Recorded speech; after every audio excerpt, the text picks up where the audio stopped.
성도 여러분 안녕하십니까? 먼저 이 시간은 오늘의 말씀을 개인적으로 묵상하는 시간이 되겠습니다.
오늘 우리에게 주시는 말씀은 창세기 16장 1절로 16절의 말씀입니다.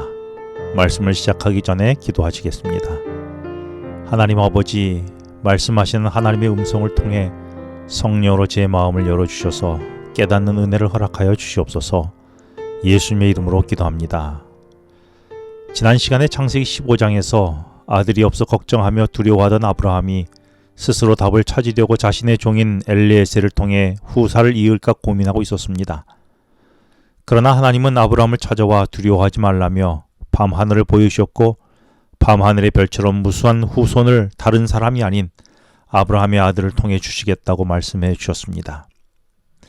그런데 오늘 본문인 창세기 16장에서는 아브라함의 아내 사라가 지난 15장에서 아브라함이 했던 똑같은 고민과 해결책을 제시합니다.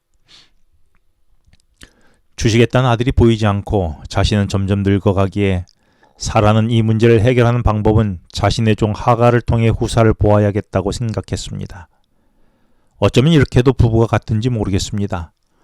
둘 다 같은 문제로 하나님의 약속을 기다리지 못하고 모두 종들을 내세워 해결책을 찾아가려고 애쓰는 모습이 한결같습니다. 아쉬운 것은 이 부부가 서로 연약해질 때에 하나님을 신뢰하는 믿음으로 서로 견고하게 해주는 일에 한결같았으면 얼마나 좋았을까요? 우리 교회와 우리 가정 공동체는 어떤 일에 하나가 됩니까? 서로 믿음을 굳세게 하는 일에 하나가 되나요? 아니면 하나님의 약속을 불신하고 우리 뜻을 만들어가거나 관절시키는 일에 하나가 되나요? 바라기는 서로 믿음을 굳게 세우는 일에 하나가 될 수 있기를 바랍니다. 이런 믿음의 근력은 말씀과 기도를 통해 든든하게 서갈 수 있습니다. 그래서 오늘 이 아침에 말씀과 기도로 하루를 시작하는 것은 의미가 있습니다. 본문으로 돌아가서 당시 상황을 생각하면 일찍이 후사를 주시겠다는 약속이 10년 넘도록 아들이 생기지 않으므로 조급해진 사라의 마음을 인간적으로는 이해할 수 있습니다. 그러나 성경은 이 순간에도 하나님의 약속에 대한 신뢰로 기다림이 필요하다고 말씀합니다. 우리도 이해되는 상황보다도 하나님의 약속이 우선됨을 신뢰해야 한다고 본문은 말하고 있는 것입니다. 그래서 사라는 아브라함에게 종을 첩으로 주며 하갈을 통해 드디어 아브라함의 후손인 아들을 갖게 되었습니다. 이제 그들이 원하는 대로 했기에 만족해야 할 텐데 그 뒷이야기는 그렇지 않고 더 많은 문제가 생겼습니다. 이처럼 하나님의 약속을 불신하고 내가 스스로 만들어가는 인생은 성취하고도 불안한 행복에 머물게 됩니다.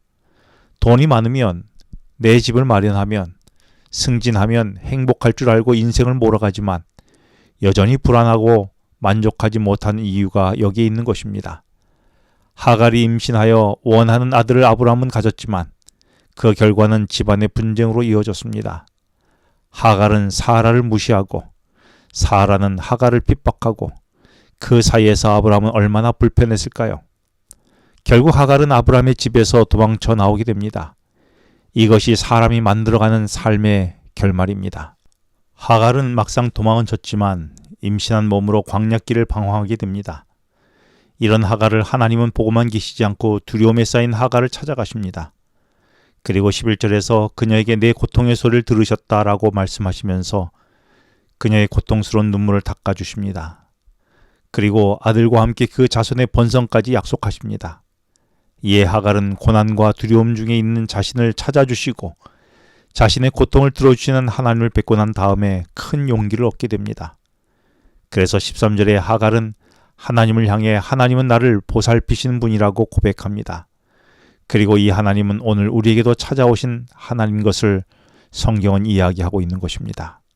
이 고백은 훗날 야곱이 베델에서 형과 아버지를 속이고 집을 도망쳐 나와 하갈처럼 두려움에 쌓여 허허벌판에서 외로이 누웠을 때에 하나님은 야곱을 찾아와서 위로와 격려를 하셨고, 이때 야곱이 창세기 28장 16절에서 여호와께서 과연 여기 계시거늘 내가 알지 못하였도다 라는 그의 고백 속에서 하갈의 고백을 떠올리게 합니다.